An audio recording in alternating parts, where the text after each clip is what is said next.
सबसे पहले मैं आपके चैनल को होली की हार्दिक शुभकामना देता हूं और तमाम क्षेत्रवासियों को, पूरे दिल्ली वासियों को अपनी तरफ से होली की बार बार बधाई देता हूं और भगवान से प्रार्थना करता हूं कि होली का माई सबके घरों में हर तरह की खुशियां लाएं। आप सबको होली बहुत बहुत मुबारक हो और प्यार से होली मनाएं, प्यार से होली मनाएं, झगड़े झमेले में ना पड़ें।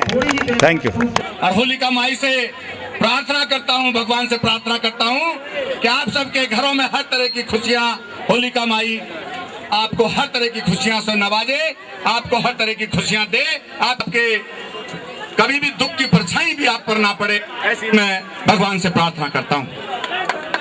आप सब जानते हैं हम सबके बीच में आदरणीय श्री संदीप दीक्षित जी, हमारे जो पूर्वी दिल्ली से सांसद हैं, आज हमारी हर दिल अजीज नेता श्रीमती शीला दीक्षित जी की तबीयत नासाज होते हुए भी वो हमारे बीच में पहुंचे हैं। मैं उनका हृदय से अभिनंदन करता हूं, उनका स्वागत करता हूं और भगवान से दुआ करता हूं कि हमारी माननीय मुख्यमंत्री जब तक जिए चीते की मानिंद जिए और दिल्ली में सैकड़ों साल तक राज करें, ऐसी मैं भगवान से प्रार्थना करता हूं। आदरणीय संदीप दीक्षित जी जो हम सबके हर दिल अजीज नेता हैं, आप सबके बीच में जब भी आप सब लोग याद करते हैं वो हम सबके बीच में मौजूद होते हैं, उपस्थित हो जाते हैं। इसके लिए मैं उनको बार बार उनका अभिनंदन करता हूं, बार बार उनको धन्यवाद देता हूं। साथियों, आप सब जानते हैं हमारी नेता श्रीमती शीला दीक्षित जी ने दिल्ली में कितने काम कराए। आपको किसी पार्टी के कार्यकर्ताओं के आगे झुकने की आवश्यकता नहीं है, क्योंकि कांग्रेस एक ऐसी पार्टी है जिसने इस देश के लिए हर कदम कदम पर कुर्बानी दी है। कांग्रेस ने इस देश को आजादी से लेकर आज तक एकता और अखंडता के लिए हर कदम कदम पर कांग्रेस ने अपने आप को झोंकने का काम किया है। हजारों, सैकड़ों, लाखों, आज वैसे भी हम शहीद भगत सिंह का इसी हफ्ते हमने उनका जो शहीदी दिवस मनाया। शहीद भगत सिंह जी, अशफाक उल्लाह खां, हमारे कई और राम प्रसाद बिस्मिल जी, कितने ही नेताओं ने शहीदी दिवस हम सब ने हिंदुस्तान में मनाया। ऐसे मौके पर मैं उनको भी याद करता हूं जिन्होंने इस देश के लिए हंसते हंसते फांसी के फंदे को चूमा। ऐसे अवसर पर मैं ये कहना नहीं भूलना चाहूंगा कि कम से कम हम सबके सामने, हम सबके इतिहास में इन घटनाओं के पीछे अनेक ऐसी घटनाएं भी घट जाती हैं जो हमेशा इस देश के उन लोगों को जो उन घटनाओं को अंजाम देते हैं, उनको वो शर्मसार होने की नौबत भी आती है। लेकिन इंदिरा गांधी जी ने देश की एकता और अखंडता के लिए अपने आप को कुर्बान कर दिया। राजीव गांधी जी ने, अगर उन्होंने शांति सेना श्रीलंका में नहीं भेजी होती तो लिट्टे के लोग उनकी हत्या नहीं करते। ये सब आप जानते हैं। अगर राजीव गांधी जी ने शांति सेना श्रीलंका में नहीं भेजी होती तो हो सकता है वहां पर चाइना आके बैठ जाता, हो सकता है वहां पर पाकिस्तान आके बैठ जाता, हो सकता है वहां पर कोई और देश आके बैठ जाता। पहले ही हमारे दूसरे बॉर्डर पर ये देश तो बैठे हुए हैं, अगर दूसरी तरफ भी ये लोग आके बैठ गए होते तो हमको बीच में लेकर के दोनों तरफ से हमको मार पड़ सकती थी। इसलिए राजीव गांधी जी ने शांति सेना भेज करके श्रीलंका में अमन चैन और शांति कायम करने का काम किया। तो ऐसी स्थिति में मैं आपको ये बताना चाहता हूं कि कांग्रेस का इतिहास गौरवमय इतिहास रहा है।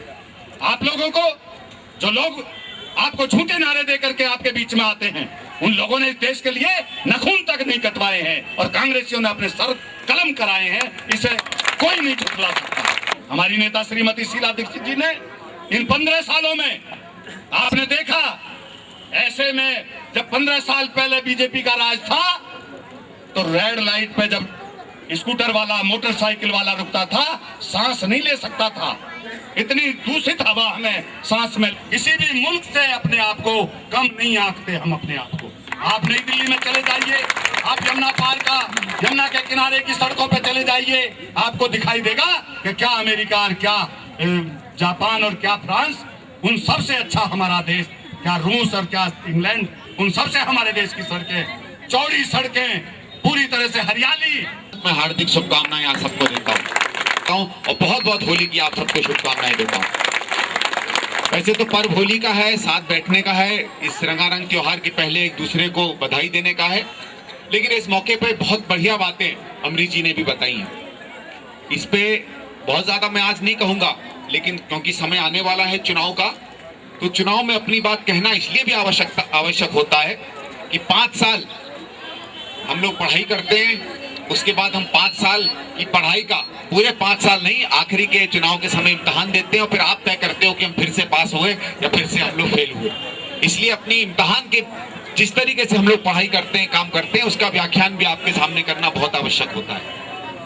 और इस समय जब कभी भी 12-15 साल से कोई सरकार होती है तो एक हमको इसलिए भी हमको कभी कभी आवश्यक लगता है कि हमको अपने पुराने किए हुए कार्यक्रमों को, कामों को दोहराने की भी आवश्यकता होती है। और ये इसलिए आवश्यकता है क्योंकि मैंने अभी एक बात को देखा कि बहुत से हमारे ऐसे लोग हैं जो 18 से 25 साल की उम्र के हैं और 27-28 साल की उम्र के हैं कि जब दिल्ली के हम लोग सबसे पहली बार कांग्रेस की सरकार सन 98 में आई थी तो उसमें कई तो ऐसे थे जो अपने होश में भी नहीं थे। जो उस समय 5 साल का 6 साल का लड़का था वो आज 20-25 साल का हो गया। उस समय वो वोटर भी नहीं था, वो जानता भी नहीं था सन 98 की दिल्ली को, वो जानता भी नहीं है कि सन 98 के बाद 2013 तक के बीच में कितना फर्क पड़ा है। मैं कुछ बच्चों से अमरीश जी बात कर रहा था के हिसाब से तो मेट्रो हमेशा से रही है दिल्ली में, पहले के इसमें आपका कहता, मैंने कहा तुमको पता भी है 2001 के बाद मेट्रो आई है तो समझाना पड़ा उन बच्चों को ये आपकी कांग्रेस की सरकार की देन है कि दिल्ली में मेट्रो आई है। वो तो ये समझ रहे थे कि हमारा कोई लेना देना ही नहीं है उस मेट्रो से। जब मैंने उनको बिजली की बात कही और मैंने कहा एक समय ऐसा था, कुछ मेरे पास कागज पड़े हुए थे, मुझे खुद याद है उस समय का, मैं निजामुद्दीन में रहता था और निजामुद्दीन में एक बार 6 दिन हमारे पास बिजली नहीं थी। जो हमारी जरूरत पड़ी हम वहां आपके साथ खड़े दिखे कि नहीं खड़े दिखे, और क्या हमारे मुख्य वायदे जो थे वो हमने आज आपके लिए पूरे किए कि नहीं पूरे किए। इतना बड़ा एक वायदा था आपकी दिल्ली की सरकार ने करके दिखाया। वही नहीं, एक और बहुत बड़ा काम अमरीश जी आप भूल गए बताना, हमारी रीसेटलमेंट कॉलोनियां जहां दिल्ली का सबसे गरीब तबके का आदमी रहता था और जो आज भी लीज पर चलती थी। मैं धन्यवाद करता हूं अमरीश जी आपका और आपकी दिल्ली सरकार को, मुख्यमंत्री जी का।